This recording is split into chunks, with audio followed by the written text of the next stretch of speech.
Hello everyone, this is Jack Askew from Teaching ESL Online, and joining me today to talk about student-centered learning, social learning and Twitter is Mark Barnes. Now Mark is the author of 3 books, Role Reversal, The 5-Minute Teacher and Teaching the iStudent, and also has a 4th one on the way. He also is the publisher of the popular education blog Brilliant or Insane. So Mark, welcome and thanks for taking your time today to join us at Teaching ESL Online. Thanks, Jack. I'm happy to be here and always excited about talking about student-centered learning and social learning and all of those things. Fantastic. Well, could you start by just telling us a little bit about your background and also what you do now? Yeah, I was a classroom teacher for 20 years, and I taught mostly middle school, 7th and 8th grade language arts. I spent a couple of years at the high school level. I also am an adjunct instructor at 2 Ohio colleges, teaching online learning and how to do the kinds of things we're going to discuss today. I left the classroom a year, almost 2 years ago, and to do more writing and more professional development. I work for ASCD, who published my first 2 books. I'm on their faculty. I work in on an online virtual learning network for ASCD as a part of a Bill and Melinda Gates Foundation grant. I'm doing some writing for Corwin, my second publisher, Teaching the iStudent, which is coming out in August, is with Corwin, and then I'm working on a new book about a different kind of assessment, and that is coming out in early 2015. So I'm extremely busy with writing, and I'm getting out in front of teachers and doing some conferences and workshops. And so after 20 years in the classroom, it got to a point where I couldn't really balance the 2 things. And I loved being in the classroom, but I felt it was time to move on. Fantastic. And do you get to travel a lot through your work and your writing? I do. I've been this past year. I was all over the United States. I'm in Ohio, and I was out in California and Texas, and a little bit on the East Coast. And I also traveled into Canada and did some work with a school in Canada. So yeah, I got around quite a bit. Great. Well, moving on to your first book, Role Reversal, and you talk about creating a results-based environment, one that focuses on bringing out the learner's intrinsic motivation. Could you briefly explain what this type of classroom looks like, and maybe give a couple of examples too? Yeah, you know, I in the first decade or even a little more of my career, I was what I would call a traditional teacher. I was, you know, I used a lot of the strategies that I had learned in my pre-service days, and you know, teaching was sort of this this simple model of stand in front of kids and lecture and give them worksheets or workbooks and lots of homework and tests, and then move on to the next unit.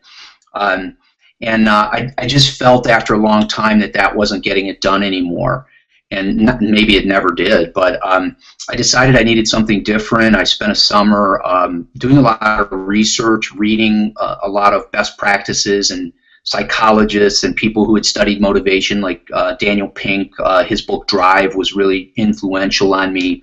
A lot of stuff by researcher Alfie Kohn about how traditional education doesn't really work. And I just decided to try it and to do something different. And I thought, how can I take all of these different things I've learned and create something new? And you know, what I thought was I was really most concerned with the final result, which is learning. And the kids can get to learning in a lot of different ways, instead of a teacher standing and doing the same exact thing for every kid. That, you know, this kid might want to do it a different way from this kid. So I just decided to create this sort of chaotic workshop-style environment where kids collaborate and work on projects over a lengthy amount of time, and work on computers or mobile devices, and do some different things. And the most important thing of all was I eliminated traditional grading. And I said, you know, I'm tired of measuring kids' learning and punishing them if they don't turn something in with zeros and Fs. And that turned out to be something really exciting. So the results-only learning environment looks a lot like a workshop that teachers might go to. You see kids in small groups working. You see sort of a chaotic environment where kids are up and around and talking, and maybe a kid over here is reading a book and a kid over here is writing and doing different things, all headed toward the same goal to learn whatever the objective is at that point in time. Right, really interesting. And you know, just going from what you've talked about there, I can relate this to English language teaching too. And thinking about when I worked in traditional environments and language schools, especially those that were really focused on the exam and where everything was geared towards getting this exam, and the kids showing the marks to the teachers, sorry, to the parents. And then when I stepped out of this and realized, you know, I can do my own thing, I can teach how I want to teach. Moving away from this just was a great thing for me, and it allowed me to really focus on what's important for the learner. And for me, it was teaching adults at this stage, which is a little bit different to children, but it still has that same, you know, fundamental idea of really focusing on the learner and what they want to achieve, and think about ways that you can do this that, you know, aren't necessarily traditional. Yeah, I agree, and I think this kind of this style works with any learner. You know, whether it, you know, I've talked to people out at conferences who said, well, you know, what do I do when I teach first or second grade? And you know, other people say, well, what if I teach 12th grade? And even with adults, and I teach adults as well. And you know, I think that it's a strategy that works with anyone. You know, when you look at and I thought about a lot about this when I wrote Role Reversal. When you look at really young learners, you look at kids who are in kindergarten, first grade, second grade, at that point in time, it looks a lot like a results-only learning environment. You know, when you walk into those classes, you see a lot of controlled chaos, and kids are moving around and they're talking, and because they haven't got to that real structure that we start teaching when they get older, when they get to 5th and 6th and 7th grade and so on. And you know, that influenced me. I thought, wow, what a really vibrant, amazing learning environment. I spent some time observing some kindergarten classes, and kindergarten is one of the coolest places to be in education. And I thought, why don't we do this later as well? Why do we get away from a learning environment like this that's really vibrant and exciting and joyous? And that was a big influence as well. Great, great. Yeah, and something I see as well is that because this is the type of the traditional methods where it's very exam based, because children grow up being used to this system, it's also when people turn into adults and they leave school and look for education, for example, in language schools, they seem to be comfortable with this very traditional based, exam based method of learning. So it's been interesting for me to work with people and, you know, to talk about that they need to get away from this and to find things that really interest them when it comes to language learning. Now, something you mentioned before about feedback and giving feedback, and I've seen you talk about narrative feedback. Now, could you explain a little bit what this is and what this looks like? Yeah, you got to be careful, because if you get me talking about this, I won't stop. This is the basis of my new book. Now, in Role Reversal, there's a lot of feedback, and even in my other books, there's certainly, you know, it works its way in. But my new book, which will be out early next year, is all about this. And the cornerstone of the narrative feedback that I'm a fan of is a system I created, which really I pulled from a lot of systems. And I call it SE2R, which means summarize, explain, redirect, and resubmit. And the idea was, I said, I want a system that'll be sort of a formula, not like traditional grades, not like putting numbers and letters on kids' work, but something that they would get used to seeing and they would understand.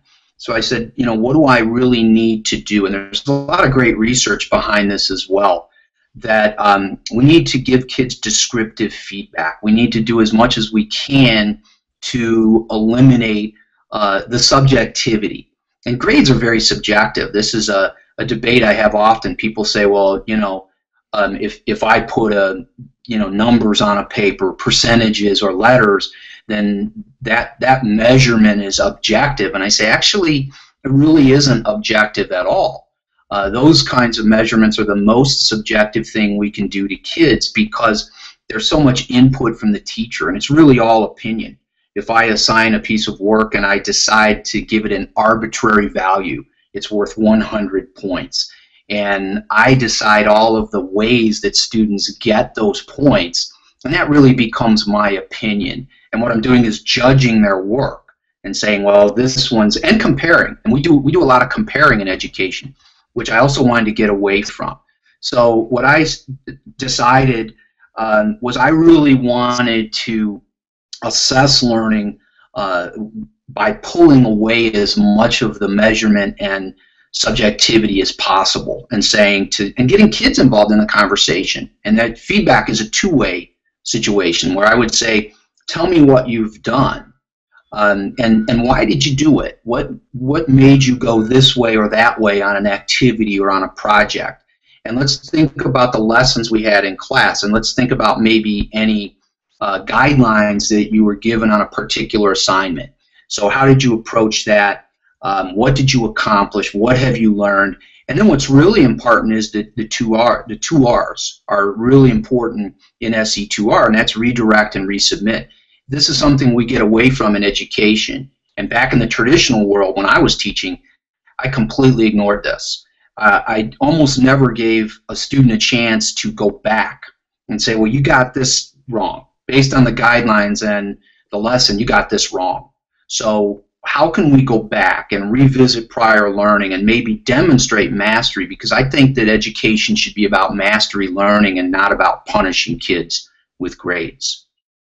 Yeah, that's so interesting, and relating this to English language teaching is this feedback mechanism that we can introduce where through tools like Google Drive we can get the students to submit their homework, we can evaluate them, and then we can have this conversation going on through the comment section and through different applications that we can use to, as you say, gain this mastery. And this could be for pronunciation, for example, to get the students to submit something like a phrase, then for us to evaluate it, for them to go back and learn again, and then to really move on and build some momentum with this. So I think this is really valuable for English language teachers too. And you mentioned pronunciation, Jack, and I think that when you're talking about English language learners, that's a really important key. And there's so many great tools out there today, and that's one of the things that I've talked to a lot of teachers out in workshops and all about, is that there's so many tools that we can give to kids, mobile learners, and that's such a huge thing right now. That's really what my book Teaching the iStudent is about. Is that we're in the mobile learning age. Kids have devices and they want to use them, and unfortunately a lot of education is about putting those things away. People say, well, those are a distraction, let's leave them in a locker, let's put them in a purse, let's whatever. When we should be saying, let's take them out and use them as the amazing tools for education that they are. So you think of all of the amazing voice tools that are available on your iPads or your smartphones or your iPods, and when you take ELL kids and you say, let's use these, and let me hear you read something or say something, and then let me provide the feedback and let you hear it back, that's really powerful. Yeah, definitely. And I see this all the time, with social learning. My students working on mobile devices, and obviously teaching online, we try to encourage these things, and the way of teaching is a little bit different than classroom teaching. And one way that I do this is to say, change the language of your device into English so that you're constantly looking at English, and to subscribe to articles on your mobile device in English. Download podcasts in English on your mobile devices, so you're always surrounded by this. Now, in your opinion, do you think this is just going to continue growing, this social learning? And what is the best way for teachers who aren't really used to this technology to adapt to this trend? Yeah, really an important question. And I think absolutely, again, I say this in Teaching the iStudent, that, and along with some fabulous research, that we are heading to a place very soon where every kid will have a mobile device. I mean, the statistics right now are staggering for kids in the 12 to 18 range that already are using cell phones. It's up well over 70%. Kids with internet access at that age is up in the 90% range. So meaning they have it. Maybe they don't have it in their hand right now, but they're accessing the internet someplace. And even kids with smartphones, in that age group, you're already up into the 40% range of kids who have a smartphone. And that has increased in the last 2 years by 60%. So, I mean, you think in just the last couple of years, if young kids who have smartphones has increased 60%, I mean, you think about where we're going in the next 5 to 10 years, especially with the incredible ubiquity of the devices. They're growing. They're everywhere. There's something new constantly. And I just wrote this on Brilliant or Insane a few days ago.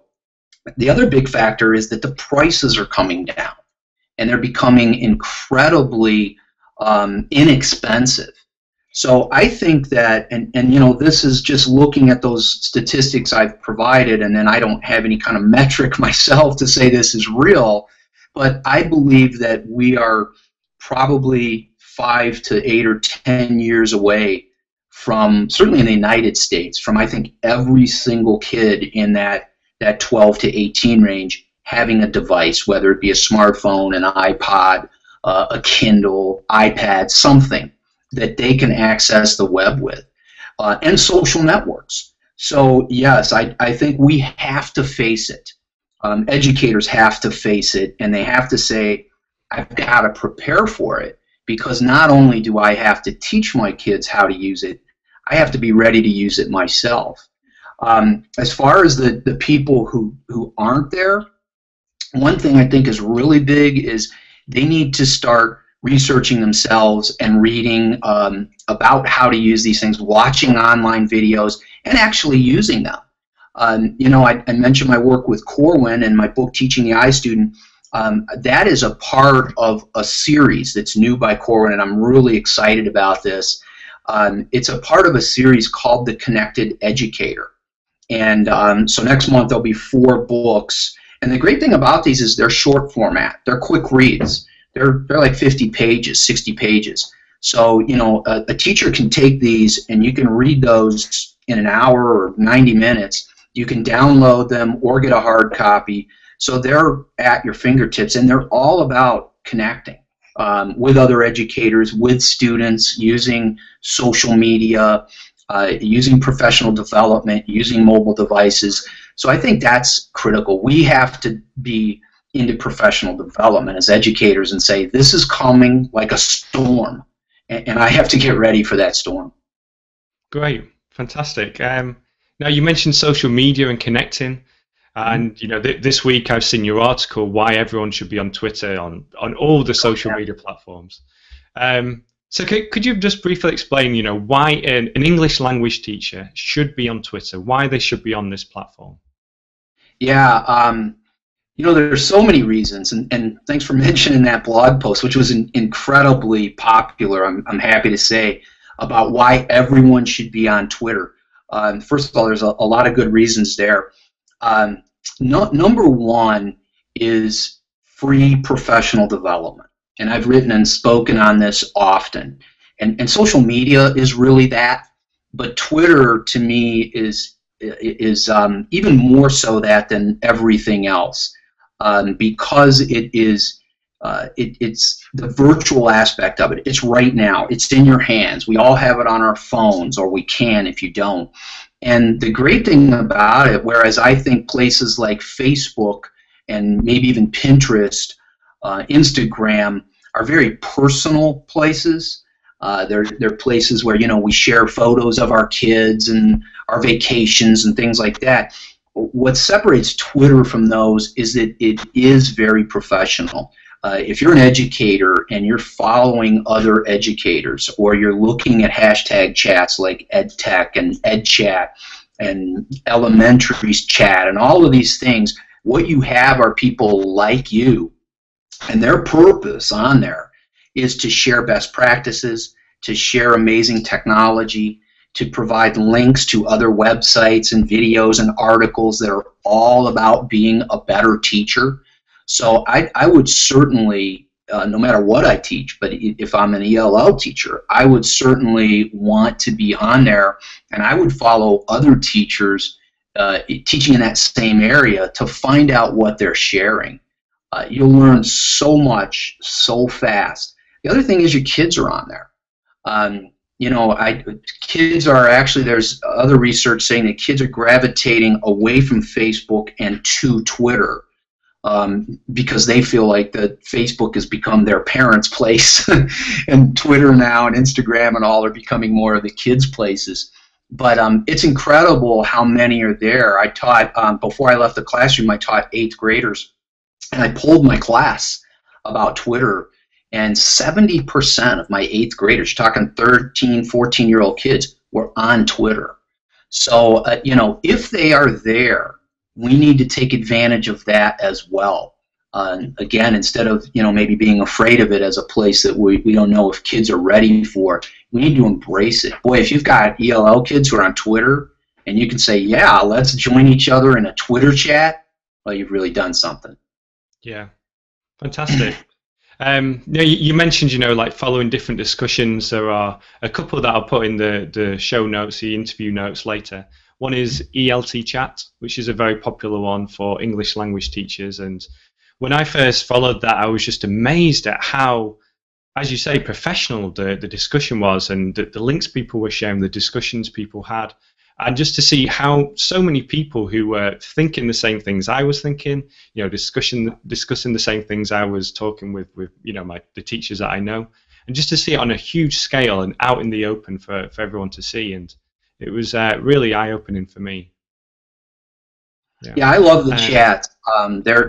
Sometimes people say they're too fast. I teach a course on Twitter actually to educators and how to use it as a professional development tool. And one of the things I have, I get people who've never been on who join this course, and one of the things I teach is how to follow a hashtag chat, and I ask them to participate in an EdChat conversation, and that's one of the responses I get is it's so fast. There's so many so many people there, and they're sharing so many things so quickly, and so there's a little bit of a learning curve on how to sort of dial into what you want to see in the chat, but they are powerful. Yeah. And just to go back to this specific one, I noticed that people, what they do is they summarize the key points. They'll take all the tweets that are relevant and that they find interesting, the tangent discussions, and then put them into like a summary, and it's really, really helpful. Yeah. So following a discussion is one tip that you have. What other tips do you have for new language teachers who are going to join this platform? What are ways to build up your followers, connect with people, and use a platform in a good way? Yeah, the first thing I would recommend is to find some how-to videos, because they're everywhere. And I think this is a tip that I give to people really for any kind of technology. I have learned so many things from people who shared links to places about certain technologies. And then, I'm very much into self-teaching, and one of the things I'll do is, if I like a new platform, is say, okay, I'm going to go and I'm going to find a how-to video on this, and those can be hosted on the platform site, or you can find them on YouTube. But I think that that's a really helpful thing. When I teach my Twitter course, I provide videos. And those are actually hosted on another site that's public domain. It's learnitin5.com, as in 5 minutes or less. So, that's another thing, people who are watching this, if you're looking for videos, I probably have a dozen or more videos on how to use Twitter. So I would do that. As far as finding a following, also very easy to do. Twitter will actually recommend people. You can type in whatever your search parameters are. You could do English language learners, your hashtag, any of those things, and it will bring up people that you could connect with. The other thing that I recommend is to find one person who you have faith in as an educator, whether there's someone that you know through things like this, or they are in your area of expertise, and go in and see who they're following. And you can do that on Twitter wide open. You can look at who someone's following. You can look at their followers. But to me, and I started this way. When I got on Twitter and I knew nothing years ago, I found someone, and I don't know if I was reading her blog or how I did it, but it was Shelley Terrell, who is really well known, and she's really big into English language learning, and international presenter, author, phenomenal person. And I think I met Shelley through her blog, and I just jumped on her Twitter page, and she's got an incredible following. I mean, probably 60 or 70,000 followers. But I said to myself, who is she following? Because if I had so much faith in her as an educator and as someone who shares amazing content, she's most likely following people similar to that. And I clicked into who she's following, and I followed a lot of those people. And that's a great way to start. So you find people you believe in, and you say, all right, well, if they're following someone, they got to be pretty solid educators. I'm going to go follow some of them. The other thing, what you find is when you follow people, they follow back. Not everybody. It's not the same as Facebook, where when you friend someone, they have to allow you back. Twitter's different. You can follow anyone, and they don't necessarily follow you back. But the more you start following people, they'll follow back to see what you're doing. And then the other thing is to share. Twitter and other social networks are about content curation. What do you have to give? Because the more you give back, and people start seeing that, and you want to use hashtags when you're new, because more people see your tweets when you're on a hashtag. So, if I join Twitter and I have no followers and I send tweets, well, nobody sees them because no one's following me. But, if I send a tweet and I use hashtag EdChat or hashtag EdTech or, ELT, then those people are going to see that. And if there's thousands of people looking at that hashtag at any given moment, they see what you share, and that's amazing. And if you share really good content, they go, oh, well, let me see what this person's all about. And they might say, this is someone I want to follow back. So that's how to get started, I think. Great. That's such good advice there. And it's actually quite similar to what Rich Kiker talked about in the Google Plus communities as well. And, these principles will follow through on any kind of platform. But I feel like Twitter is something that a lot of new teachers are a little apprehensive about at first, but I definitely recommend getting on there. And Mark, thank you so much for taking your time today. This has been so valuable. I'm going to take what you've said here and try to break it down and relate it to English language teaching. Start a discussion on the YouTube video page and also on my blog. And where is a good place where people can find you? Well, you can find me on Twitter at MarkBarnes19, and on my blog, I think, is the best place because there's new content there every day, and that's brilliant-insane.com. And there we've got. I also have some other contributors, and we cover tons of subject. In fact, one of my writers just teaches in China, so I think there's a nice connection for any English language people, and he writes some stuff for me about education in other cultures, and I think that's great. So we've got great new content there every day, pretty much. So it'd be great to join us there and watch for my books. Yeah. I'll include a link to your Twitter feed, your website, and also the books that you have published now. So thanks again, Mark, and speak to you soon. All right. Thanks a lot. Bye-bye. See ya.